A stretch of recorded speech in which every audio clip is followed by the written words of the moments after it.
မြန်မာဒီမိုကရေစီခေါင်းဆောင်ဒေါအောင်ဆန်းစုကြည်ရဲ့ရှေ့နေတွေဟာသူနဲ့တွေ့ခွင့်မရသေးဘူးလို့ဒေတာရင်းသတင်းတစ်ခုမှာဖော်ပြထားပါတယ်။ဆီယနာသိမ်းမိကလေးကထိမ့်သိမ်းခံထားရတဲ့ဒေါအောင်ဆန်းစုကြည်ကိုနေပြည်တော်အကျဉ်းထောင်ကနေသတ်မှတ်ထားတဲ့နေအိမ်ကိုပြောင်းရွှေ့လိုက်ပြီလို့ပြီးခဲ့တဲ့ရက်ပိုင်းကစစ်တပ်ကထုတ်ပြန်ခဲ့တာပါ။သူရှေ့နေအဖွဲ့ကသူနဲ့တွေ့ခွင့်ရဖို့အကြိမ်ကြိမ်တောင်းဆိုခဲ့ပေမဲ့စစ်တပ်ကအကြောင်းမပြန်ဘူးလို့သိရပါတယ်။ဒေါအောင်ဆန်းစုကြည်နဲ့တွေ့ခွင့်ရဖို့သူရှေ့နေတွေကပြင်ဆင်ထားခဲ့ကြတာဖြစ်ပါတယ်။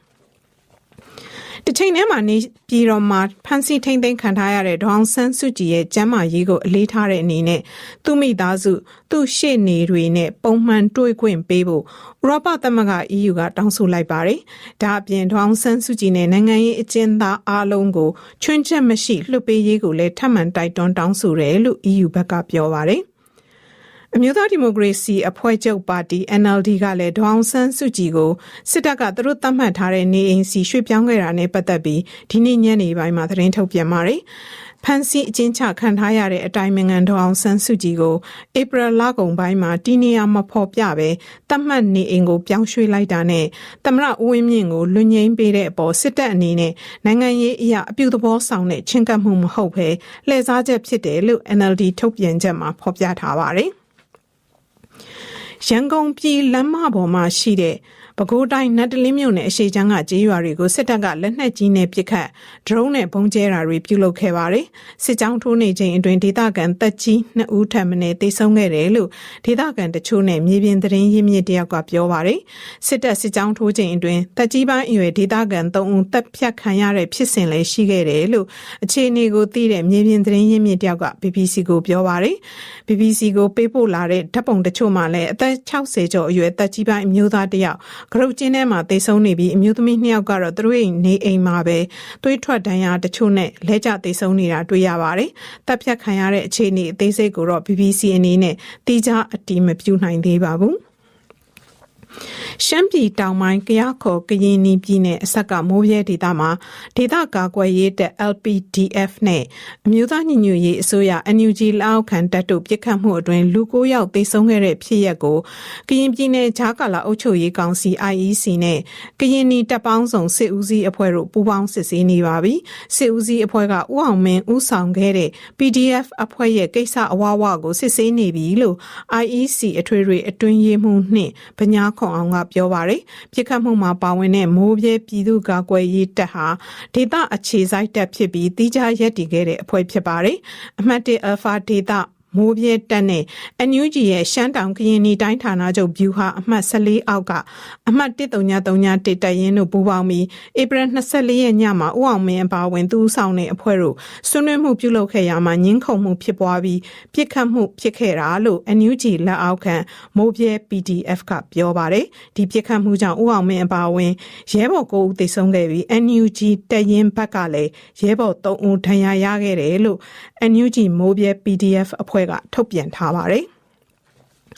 နိုင်ငံတကာသတင်းတွေဘက်မှာတော့အမေရိကန်ဟာမဖြစ်နိုင်တဲ့စစ်ရေးဆိုင်ရာစစ်စင်ရေးဒါမှမဟုတ်ဆိုးရွားတဲ့သဘောတူညီချက်တစ်ခုကြားမှာရွေးချယ်ဖို့အတင်းကျပ်ရင်ဆိုင်ရမယ့်အနေအထားမှာရှိနေတယ်လို့အီရန်တော်လှန်ရေးတပ်ဖွဲ့ကပြောပါတယ်။သူတို့ထုတ်ပြန်ချက်မှာတရုတ်ရုရှားနဲ့ဥရောပတို့ရဲ့အမေရိကန်အပေါ်သဘောထားပြောင်းလဲလာမှုအပြင်အမေရိကန်ရဲ့ရေတပ်ပိတ်ဆို့မှုနဲ့ပတ်သက်လို့အီရန်ရဲ့သတ်မှတ်ရက်လို့ခေါ်ဆိုတဲ့အချက်ကိုကိုးကားဖော်ပြထားပါတယ်။အစောပိုင်းကတော့သမ္မတထရမ့်ကအီရန်ဟာလူသားတွေအပေါ်သူတို့ပြုခဲ့တဲ့အရာအတွက်လုံလောက်တဲ့ဒဏ်ကြေးမပေးရသေးဘူးလို့ပြောကြားခဲ့ပါတယ်။စစ်ပွဲအဆုံးသတ်ဖို့အီရန်ရဲ့နောက်ဆုံးအဆိုပြုချက်တွေမှာပါဝင်တဲ့စီကံချက်တွေကိုပြန်လည်သုံးသပ်မယ်လို့ဆိုပေမဲ့သူတို့အနေနဲ့လက်ခံနိုင်လိမ့်မယ်လို့သူမမြင်ဘူးလို့မစ္စတာထရမ့်ကပြောပါတယ်။အီရန်အစိုးရဟာအကျဉ်းသားတွေကိုထောင်ထဲမှာတေအောင်ရည်ရွယ်ချက်ရှိလုပ်နေတယ်လို့ထိမ့်သိမ်းခံနိုဗယ်ငြိမ်းချမ်းရေးဆုရှင်လည်းဖြစ်လူအခွင့်အရေးတက်ကြွသူလည်းဖြစ်တဲ့နာဂျစ်မိုဟာမဒီရဲ့အကိုဖြစ်သူကဆွဆွဲပြောကြားလိုက်ပါတယ်။လူသိရှင်ကြားမဟုတ်သူတွေကိုကွပ်မျက်ပြီးနာမည်ကြီးသူတွေကိုတော့သူတို့ကျမ်းမာရေးကြောင့်သေဆုံးတဲ့အခြေအနေစိုက်အောင်လုပ်နေတယ်လို့မိုဟာမက်ရီဇာကပြောပါတယ်။သူညီမနာဂျစ်မိုဟာမဒီဟာနှလုံးရောဂါအပြင်းထန်ခံစားနေရတာကြောင့်မကြခင်ကဆေးရုံတင်ထားရတာပါ။အီရန်အစိုးရကသူညီမသေမယ်ဆိုတာသိနေတယ်လို့မစ္စတာရေဇာကပြောပြီးညီမဖြစ်သူလိုအပ်နေတဲ့ကျန်းမာရေးဆိုင်ရာစောင့်ရှောက်မှုတွေကိုပေးဖို့အစိုးရကဟန်တာထားတယ်လို့ဆိုပါတယ်ရှင်။အခုတော့သတင်းလွှာတွေလှဲပါ မြန်မာနိုင်ငံဟာသတင်းမီဒီယာလွတ်လပ်ခွင့်အဆင့်166နေရာမှာရှိနေပြီးနိုင်ငံပေါင်း180အနက်အဆိုးရွားဆုံးနိုင်ငံ20စာရင်းဝင်ထဲမှာဆက်ရှိနေပါတယ်။စစ်တပ်ကအာဏာသိမ်းပြီးနောက်ပိုင်းအခုလိုအဆိုးရွားဆုံးနေရာကိုရောက်ရှိလာခဲ့တာလည်းဖြစ်ပါတယ်။ဒီအကြောင်းကိုပိုကဆက်ပြောပြမှာပါ။မေလ3ရက်ဒီနေ့ဟာနိုင်ငံတကာစာနယ်ဇင်းလွတ်လပ်ခွင့်နေ့ဖြစ်ပါတယ်။နယ်စည်းမခြားသတင်းတောက်များဖွဲ့ RSF ရဲ့2026စီရင်ခံစာအရနိုင်ငံ180မှာမြန်မာကအဆင့်166နေရာမှာအဆိုးဆုံးစီးရင်နဲ့ထည့်သွင်းသတ်မှတ်ခံထားရပါတယ်။မြန်မာနိုင်ငံဟာ2021ဆရာနာသိမ်းပြီးနောက်ပိုင်းသတင်းသမားတွေတပ်ဖြတ်ဖမ်းဆီးထောင်ချခံရတာနဲ့သတင်းဌာနတွေပိတ်သိမ်းခံရတာတွေအများအပြားရှိခဲ့ပြီးမီဒီယာလွတ်လပ်ခွင့်တဟုန်ထိုးကျဆင်းခဲ့ပါတယ်။ဆရာနာသိမ်းမှု9နှစ်အတွင်းသတင်းသမား200ကျော်ဖမ်းဆီးခံခဲ့ရပြီးသေဆုံးသူ9ဦးရှိခဲ့သလို18ဦးကတော့လက်ရှိချိန်ထိကျင်းတောင်တွေထဲမှာအကျဉ်းချခံနေရတယ်လို့သတင်းသမားရေးကူညီနေသူတွေကပြောပါတယ်။သတင်းသမားတွေပေါ်စစ်တပ်ရဲ့သဘောထားနဲ့ပတ်သက်ပြီးမကြာခင်ကကျင်းတောင်ကနေပြန်လွတ်လာတဲ့သတင်းတောက်တူပြောတာကအာဏာသိမ်းပြီဆိုတော့သူတို့လှုပ်ချင်တာလှုပ်တော့မယ်လေ။အဲ့တော့ကိုလှုပ်ထားတဲ့ဟာတွေအကုန်လုံးကိုလူသိရှင်ကြားပြောနေတဲ့ကျွန်တော်တို့လိုမီဒီယာသမားတွေကသူတို့ရဲ့ပြစ်မှတ်ဖြစ်လာမှာပေါ့နော်။ကျွန်တော်တို့ကိုဖမ်းတဲ့သတင်းတောက်နဲ့သက်ဆိုင်တဲ့ပုံမှန်တွေနဲ့မဆွဲဘဲနဲ့ဒီအကြမ်းဖက်ပုံမှန်တွေနဲ့စဆွဲတဲ့ကျွန်တော်တို့သတင်းသမားတွေကိုလည်းသူတို့သတင်းသမားလို့မမြင်ဘူးသူတို့ရန်သူလို့ပဲသူတို့မြင်တယ်ဒါအပြင်တနိုင်ငံလုံးအတိုင်းအတာအနေနဲ့အင်တာနက်ဆက်သွယ်ရေးရောလူမှုကွန်ရက်အသုံးပြုမှုတွေကိုပါထိန်းချုပ်ထားပြီးသတင်းသိပိုင်ခွင့်နဲ့လွတ်လပ်စွာပြောဆိုခွင့်မှာကန့်သတ်ခံထားပါတယ်။စစ်ကောင်ဆောင်ကနေသမ္မတဖြစ်တာဝန်ပြောင်းလိုက်ပြီးမကြာခင်ကတင်သတင်းဌာန3ခုကိုပုံနှိပ်ခြင်းနဲ့ထုတ်ဝေခြင်းလုပ်ငန်းဥပဒေကိုချိုးဖောက်တယ်ဆိုပြီးပြန်ကြားရေးဝန်ကြီးဌာနကလုပ်ငန်းလိုင်စင်တွေရုပ်သိမ်းခဲ့ပါတယ်။မြန်မာစစ်တပ်ရဲ့သတင်းလွတ်လပ်ခွင့်ပိတ်ပင်ကန့်သတ်မှုနဲ့ပတ်သက်လို့လွတ်လပ်သောမြန်မာသတင်းမီဒီယာကောင်စီ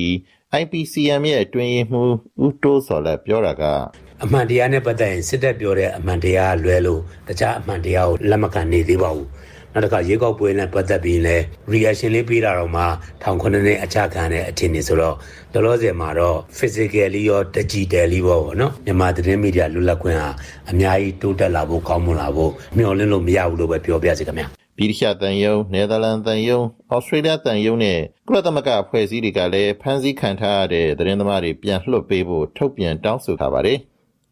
်ခုဖို့ဖြစ်ပါတယ်။စကိုင်းတိုင်းအထက်ပိုင်းကနေတောက်လျှောက်ထိုးစစ်ဆင်လာတဲ့စစ်တပ်ဟာပြီးခဲ့တဲ့ရက်ပိုင်းအတွင်းကအင်းတော်မြို့ကိုသိမ်းသွားပြီးတဲ့နောက်ကချင်ပြည်နယ်ဝင်ပေါလို့လူသိများတဲ့ကတာကောလင်ကမ်လူဘက်ကိုပြန်သိမ်းသွားတာကြောင့်ကချင်ပြည်နယ်ဘက်ကိုစစ်ကြောင်းထိုးတာတွေရှိလာနိုင်တယ်လို့စီရေးလိလာသုံးသက်သူတွေကထောက်ပြကြပါတယ်။ဒီကြောင့်မတ်တီတန်တွေကပြောပြပေးမှာပါ။တော်လန်ရေးတပ်တွေပူပေါင်းပြီး8လကြာထိုးစစ်ဆင်သိမ်းပိုက်ခဲ့တဲ့ရွှေဘုံမြကြီးနားလမ်းပေါ်ကအင်းတော်မြို့ကိုတစ်နှစ်ခန့်ကြာဧပြီလကုန်ဒီရက်ပိုင်းမှာပဲစစ်တပ်ကပြန်သိမ်းခဲ့တာဖြစ်ပါတယ်။အင်းတော်ဟာ NUG မြို့သားညီညွတ်ရေးအစိုးရကာကွယ်ရေးဝန်ကြီးဦးရီမွန်က2025ခုနှစ်တပ်မွေးနေ့မိန့်ခွန်းမှာပြည်သူ့ကာကွယ်ရေးတပ်မတော် PDF 4နှစ်ပြည့်အကျိုးမွေးနေ့လက်ဆောင်ဖြစ်သိမ်းခဲ့တဲ့မြို့ဆိုပြီးကြေညာခဲ့တဲ့မြို့လည်းဖြစ်ပါတယ်။က3လုံးနယ်မြေလို့ခေါ်ကြတဲ့ကတာကောလင်းနဲ့ကမ်ဘလူတကြောလုံးကိုပြန်ထိန်းချုပ်ဖို့ထိုးစစ်ဆင်နေတဲ့စစ်တပ်ဟာအခုအပြည့်ပြည့်နဲ့ရှေ့တိုးလာနိုင်ခဲ့ပါပြီ။အင်းတော်အပြင်ကောလင်းနဲ့ဗမောက်ကိုလည်းစစ်တပ်ကပြန်ထိန်းချုပ်ထားနိုင်ခဲ့တယ်လို့ထိကြိုက်နဲ့ကတာမြို့ပေါ်နေရာတွေကိုလည်းစစ်တပ်ကထိန်းချုပ်ထားပါတယ်။အခုအင်းတော်ကိုသိမ်းလိုက်နိုင်တာက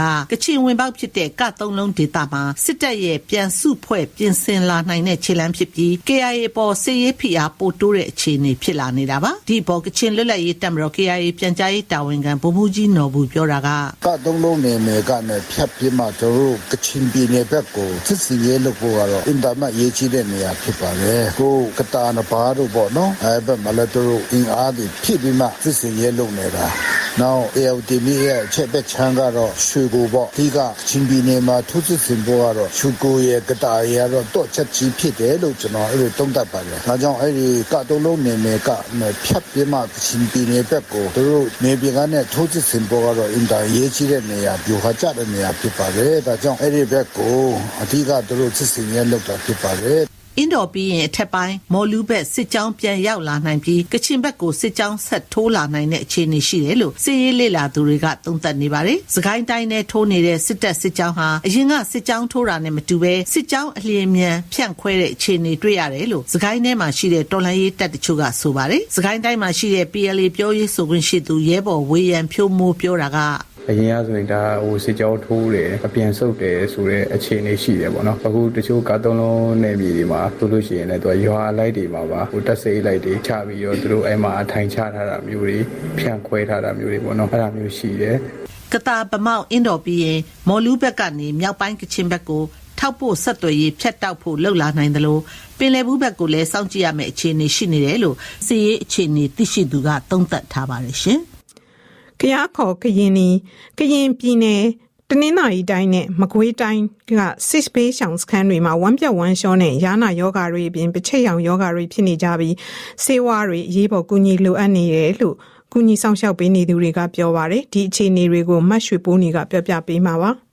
ဖရူဆိုနဲ့ဒီမော့ဆိုမြို့နယ်တွေကစစ်ရှောင်းစခန်းတွေမှာကလေးရောတကြီးရွယ်ဦးတွေပါဝမ်းပြက်ဝမ်းလျှောယောဂါယာနာယောဂါပချိတ်ရောင်ယောဂါတွေဖြစ်နေတာလို့ကူညီပေးနေသူတွေကပြောပါတယ်ဒီမော့ဆိုမြို့နယ်အနောက်ချမ်းကစစ်ပေးရှောင်းစခန်းတွေမှာလည်းအလားတူယောဂါတွေဖြစ်နေတာလို့သိရပါတယ်စစ်ရှောင်းစခန်းတွေမှာစေကန်းနဲ့ကျန်းမာရေးစောင့်ရှောက်မှုတွေအားနည်းတဲ့အပြင်စေကန်းတွေကိုတွားရောက်ပြသဖို့ကလည်းဆက်သွယ်တွာလာရေးအခက်အခဲရှိတယ်လို့ဒေသခံတွေကပြောကြပါတယ်ဖက်ဖက်ကပိတ်ဆို့ထားတဲ့ဂျားတွေကရှိတဲ့ဆေးဝါးတွေနဲ့ကုသနေရပြီးထိရောက်မှုအားနည်းတာကြောင့်အရေးပေါ်ဆေးဝါးတွေလိုအပ်နေတယ်လို့ကူညီပေးနေသူတွေကပြောပါတယ်စစ်ရှောင်းတွေကိုကျန်းမာရေးကိစ္စတွေကူညီပေးနေသူတွေကတော့အခုနှစ်နွေရာသီအတွင်းမှာရာသီဥတုအပူချိန်မြင့်တက်လာတာနဲ့အတူတောက်ရည်သုံးရည်ရှားပါခဲ့တာမတက်တဲ့ရည်တွေကိုတောက်ရည်ရောသုံးရည်ရောအဖြစ်ပါသုံးနေရတာကြောင့်အခုလိုယောဂါတွေဖြစ်နေကြရတာလို့ပြောပါတယ်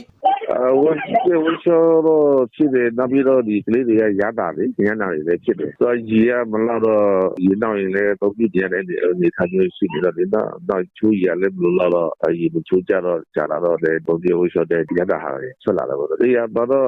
ရနာဖြစ်တဲ့ဟာတော့ရတော့ဒီဆိုလို့ရှိတယ်ဒါအပြင်စစ်တပ်ဟာဒီမော့ဆိုနဲ့ဖရူဆိုကားလမ်းမကိုထိန်းချုပ်ထားတာဖြစ်လို့လူသုံးကုန်နဲ့အခြေခံဆေးဝါးတွေကိုပါတည်ယူခွင့်မပေးဘူးလို့ဒေသခံတွေနဲ့ကူညီဆောက်ရှောက်ပေးနေကြတဲ့ဖွဲ့စည်းတွေကပြောကြပါတယ်ကရင်ပြည်နယ်ဟာစစ်ပွဲတွေပြင်းထန်ပြီးစစ်ဘေးရှောင်စခန်းတွေမှာတွားရောက်နေထိုင်ရသူများပြားတဲ့ပြည်နယ်ဖြစ်တဲ့အလျောက်လူသားချင်းစာနာကူညီထောက်ပံ့မှုတွေအခြေခံကျန်းမာရေးစောင့်ရှောက်မှုတွေရရှိဖို့အခက်အခဲတွေရှိနေကြတယ်လို့လည်းဆိုကြပါတယ်။တခါအလားတူမကွေးတိုင်းထဲမှာလည်းတကြီးရွယ်ဦးဒေသခံတွေမှာအရေးပြားယောဂါနဲ့ဝမ်းပြက်ဝမ်းလျှောယောဂါတွေဖြစ်နေကြတယ်လို့ဒေသခံတွေကပြောပါတယ်။ဒီချိန်ဒီရာသီကပညာဒေသရေရှားခြင်းလေစစ်ဆောင်တဲ့နေရာမှာရေရင်းတွေပါရလဲဒီချိန်ရေခမ်းတာဟုတ်လောလောဆယ်စစ်ကြောင်းတွေများနေတဲ့အနေအထားရောပြီးရင်ဆေးဝါးကဒီဘက်ဒီဒေသကိုတည်ယူခွင့်စစ်ကောင်စီဘက်ကဒီဘက်ကိုပိတ်ထားတာကအမျိုး80ကျော်အဓိကကတော့ရေပြားယောဂါတွေတို့ဝမ်းပြက်ဝမ်းလျှောပေါ့ရေရှည်ဆိုရင်တော့မလွယ်နိုင်ဘူးဒါအပြင်ကရင်ပြည်နယ်နဲ့တနင်္သာရီတိုင်းမှာလည်းအလားတူယောဂါတွေဖြစ်ပွားနေတာကြောင့်ရေကြိုစုဆောင်းတာတန့်ရှင်းအောင်တူလောင်တာတွေနဲ့ကြိုချက်တောက်တုံးကြဖို့ကျန်းမာရေးဆိုင်ရာအဖွဲ့တွေကအသိပေးတိုက်တွန်းနေကြပါတယ်